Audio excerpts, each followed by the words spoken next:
What's going on YouTube? So today we're going to be talking about how to get over runner's block. And so whether you're talking mental, physical, a combination of both, whatever the case may be, I'm going to tell you guys the basics that I kind of go through, which is basically a checklist to kind of see where I've been leaning towards and how to resolve it.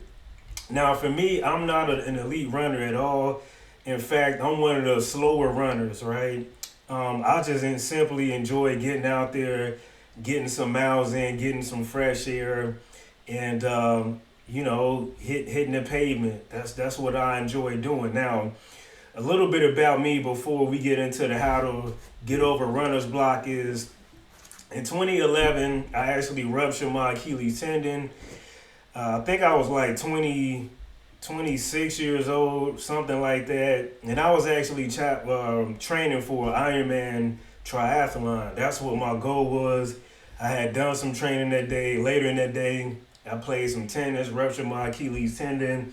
And so I really took about 10 years off of running until I built up my confidence to where I am today. Now, 2021, I would run a mile here and there. Had a couple of injuries between 2021 and 2023 because I was trying to move too quickly to the longer distances. So, what I had to do was I had to build a solid foundation where I just simply would walk every day.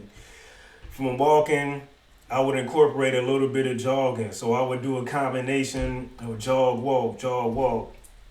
And then um, I got to the point where I worked up to running to a mile every other day. Then you would do 2 miles, 3 miles. It kind of was a slow build up process to where I am today. And so I've gotten to the point now where a base run for me is between 6 and 7 miles. I mean, that's just a base, really. Now, over the last couple of weeks, I've been working on bringing elevation more into my training because after my first marathon that I did a couple of weeks ago, I was weak during for inclines and hills because I hadn't trained for that. And so this particular week, I worked my way up to running about 1,000 feet total in elevation, which is good for me. But having said that, that's a little bit about me and my running. Okay, now we are going to talk about how to get over runner's block because that's something that I've kind of talked about. I'm sorry that I've kind of been taking note about. Now, you can see on the screen here beautiful scenery. I'm gonna go ahead and play this for you. This is actually from my running today, where I actually ran about a little less than 10 miles. Okay, so if I bring that screen up, maybe you guys will be able to see it. So let me take that off, take the media off, and so you can see this is today 9.6 miles. And I've been kind of tapering down a little bit because you can see on the right here, these are my longer runs, 10 miles, 11 miles, and then there's a 13 miler here. So now I'm just kind of tapering down. But look at here, look at the elevation. So you can see I've been adding a little bit more elevation. This week is just been pretty nice, right? Now look at the previous week, 66, 43, 0. Now some of those other weeks I did actually run on a treadmill and I didn't really track that. And I can assure you there wasn't much incline there. But so getting to this next half marathon, I've been really building towards my weaknesses, right? I needed something to create a foundation on. And so elevation is one of them. And there we go. So that's enough of that, guys. Let's go ahead and get into this. I'm just a little bit excited, all right? So just bear with me. So, number one, you may have to change your routine. So this particular week, I kind of went through some runner's block, and it was a rough week. Today was okay, but overall, I had to get to the point where I changed my routines up. Right now, when you're switching up your routine, you want to try running in a different location to keep things fresh, and a new scenery can help revigorate your motivation. Okay, I'm not good at saying that right. Now, also, you want to vary your workouts. You want to incorporate intervals, hill runs, or sprints to break the monotony and the challenge and to challenge different muscles. And so that's what I found myself doing. Although I've been purposely adding hill running to my workouts, and also maybe you want to cross train, right? So mixing in activities like swimming, cycling, or strength training to give your body a break from repetitive running movements while staying active. So that's something else I've incorporated over the last couple of weeks is just simply adding some weight training in there as well. Now, I will say this too. I have also been doing more core workout. I've noticed my core was a little bit weak, so you can switch things up. All right. Now, number two is to set small, achievable goals. So instead of focusing on long-term races or distances, break your goals into smaller, more manageable tasks. Like, for example, if you're a beginner, like running for 10 minutes without stopping, right? Obviously, you want to work up to that. Maybe start with a couple minutes, then 5 minutes, 7, 10, so forth and so on. Now, achieving small wins can help rebuild confidence and momentum. So I know a lot of times your momentum can get shot. For example, like with me, I almost got to that point after the half marathon, but my initial goal with the first one was to simply finish. After I finished, I did overgrow over I did I would say experience hitting the wall during the half marathon, right? It wasn't a good feeling. And so this particular time I'm coming in strong, right? I'm ready. This is the next half marathon is going to be, which is 5 weeks after the first one. And so I'm ready to go this time. Now, number three, run with others. Okay. Now, joining a running group, having social aspect can make running more enjoyable and motivating. I haven't done that yet, but I know that it does work. For me, I just like the grind of me out there being alone, like a lone wolf, and undergoing that me versus me that you're gonna go through, especially as you build up more miles. So that's good. And I'm thinking about creating a group of slow runners in Indianapolis. So if you're in Indianapolis, let me know if you would join or not. Now, joining a running group, it can have a social aspect which can make running more enjoyable and motivating, and then finding a running buddy, someone who can encourage and push you on days when you feel sluggish. Maybe that's something that I could have used this week, right? Now, number four, take a break. Sometimes overtraining could lead to physical and mental burnout. Taking a few days off can help your body recover and give you a mental reset. And so I actually took a break. I took a day off, and mentally I'm feeling better. Now, number five, you want to focus on fun, right? So you want to take the pressure off yourself and focus on running for enjoyment rather than performance, and listen to music or podcasts to make your runs more enjoyable. Okay. So for me, I started off with the headphones, listening to music. I got to the point where I enjoy my runs a lot better without the headphones. I like listening to the birds chirping, the squirrels running through the leaves, so forth and so on. And so for me, I find that more enjoyable. Now, number six, change your mindset. Easier said than done, right?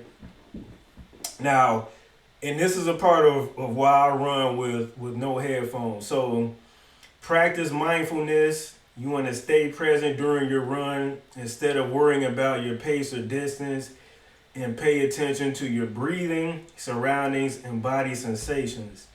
Now, visualization. Picture yourself successfully completing your run or race. Visualizing positive outcomes can build motivation.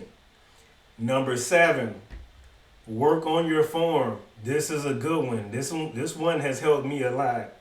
So poor running form can lead to inefficiency and fatigue, contributing to runner's block.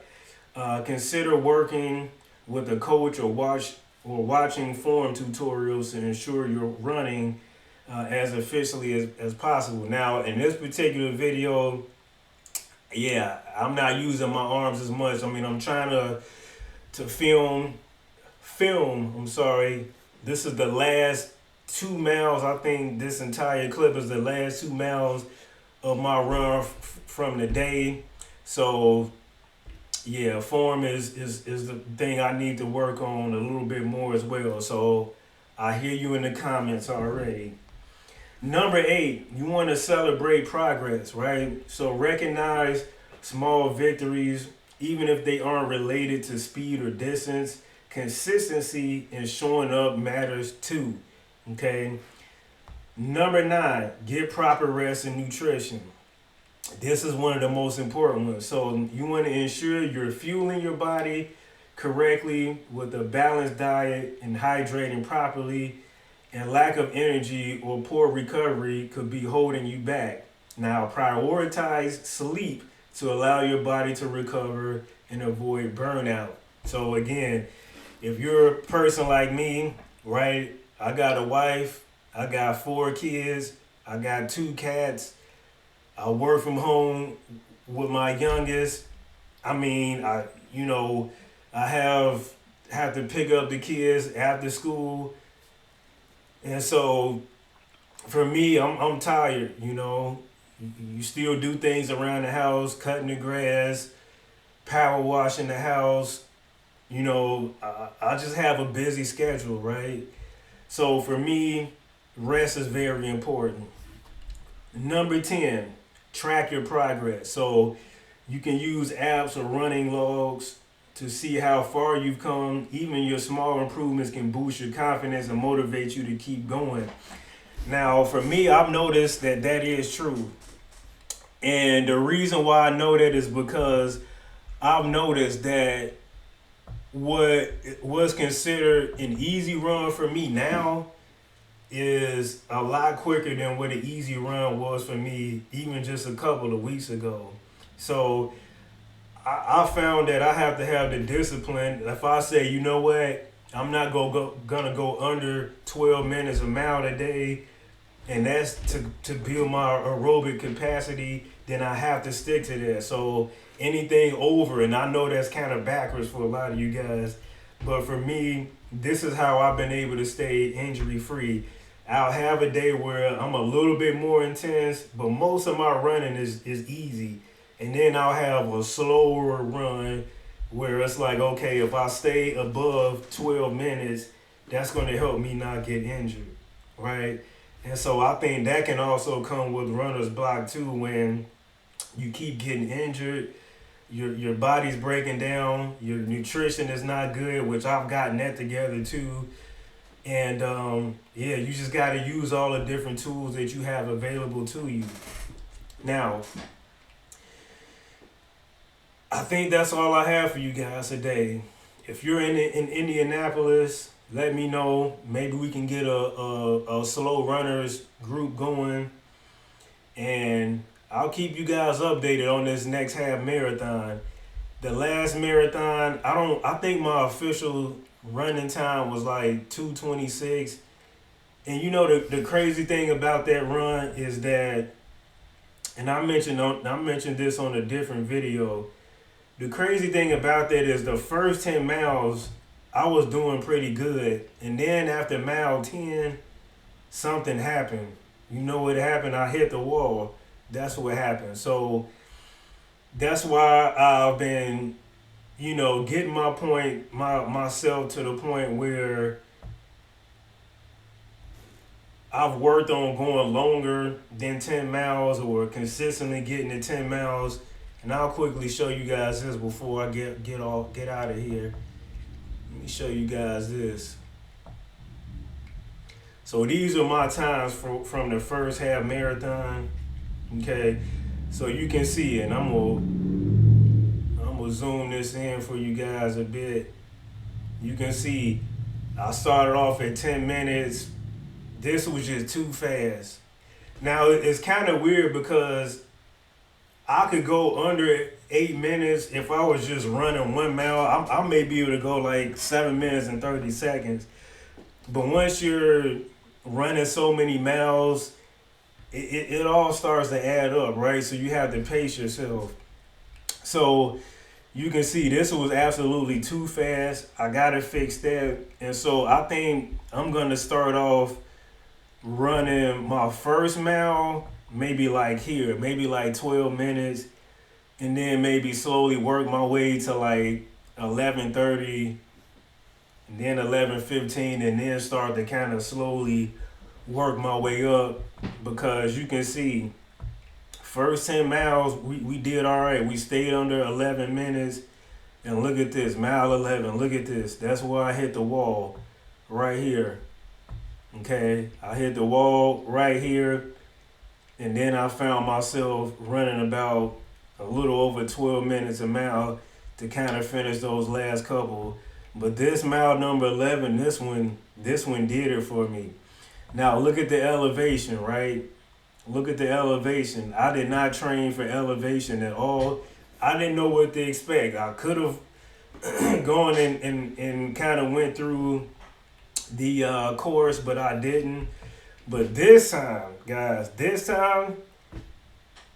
I don't care if it's got hills, inclines, I'm ready, right? And so that's the way that my training has been reflected. I've been really hitting those hills, and I've noticed that my weight has come down a lot more, right?